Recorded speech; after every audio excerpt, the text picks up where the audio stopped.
everybody. This is Miss Jones here at Wahlberg Elementary with another podcast. I have with me today Mr. Freeman, a dedicated third grade teacher who has crafted a dynamic learning environment that seamlessly integrates comprehension into his daily objectives. His classroom is a model of organization and engagement designed to foster a love for reading and critical thinking. Thank you for joining us today, Mr. Freeman. Thank you for having me.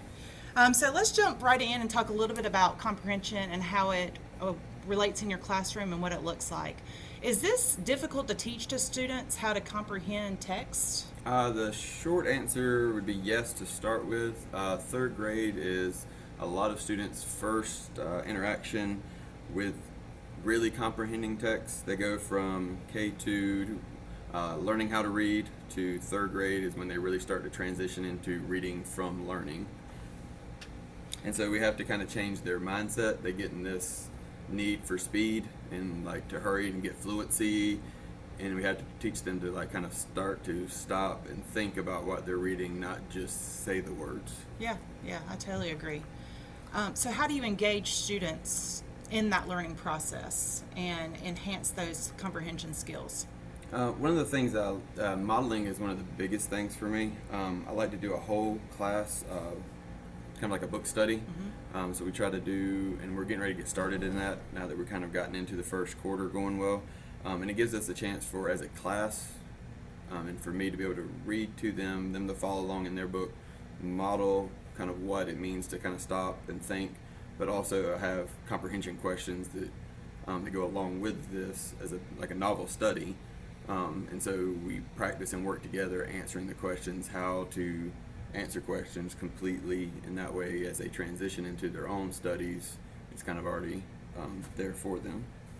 Are you looking during that process for any particular skills that you're trying to build on, maybe they have gotten from other grades, or that you are trying to enhance here in third grade? One of the best skills is to have grade level readers when they come. That's a plus. Yes. But a natural curiosity to me, because good readers ask questions. I think to have a natural curiosity about what they're reading already kind of instills that wanting to stop and think with their learning. Yeah, I think those are good skills. When students are asking questions, they're engaged in what they're reading, they're understanding and comprehending what is happening. So I think that's an excellent skill to be looking for. And I think one of the other ones, and I teach and I try to instill just in general education to start with, is just hard workers. Like being smart and intelligent is one thing, but eventually that'll kind of level out, and kids who work hard will succeed, and kids who are just naturally gifted smart will eventually plateau, and right. You can do a lot with hard work. Yeah, I agree. Do you have a favorite genre you enjoy teaching from the most? Mine's probably not one of the norms for most teachers. I really like scientific historical text. I like learning things scientifically and historically. And I think for kids it exposes them to a lot of tier 3 vocabulary.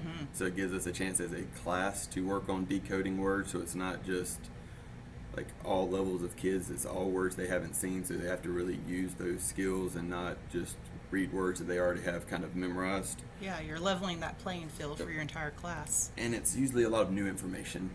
It's not things that they've already been exposed to a lot of times. And it kind of, to me, helps maybe start some interest for some kids, so they kind of want to look into learning other things. It gives them a chance to learn something that's useful to apply critical thinking skills. And it's also, that genre to me, it has a lot of, the comprehension questions are more black and white. So we can really dive in and work on how to pull details from text, pull that information out where it's black and white, like right, wrong kind of answers, versus a lot of times in our other genres it's a little gray sometimes. Right.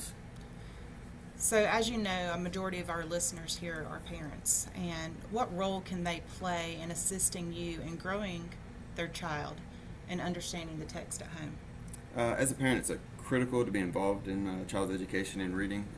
You're a big part of it. Having had a child of my own, I know how important it is to read. Really, parents need to read to their children, for one thing, So you're modeling good reading behaviors, but also have your child read to you, and not just read to listen to them read and be like, good job, you said words. Right. I mean, that's great early on, but as they start to develop that reading skill, to really stop them and kind of go ahead and teach them to think about what they're reading, talk about what they're reading, try to avoid just asking yes/no questions where they can really have to think about what they're doing, and just not those surface level type questions. Yeah, I completely agree. I think that's great advice.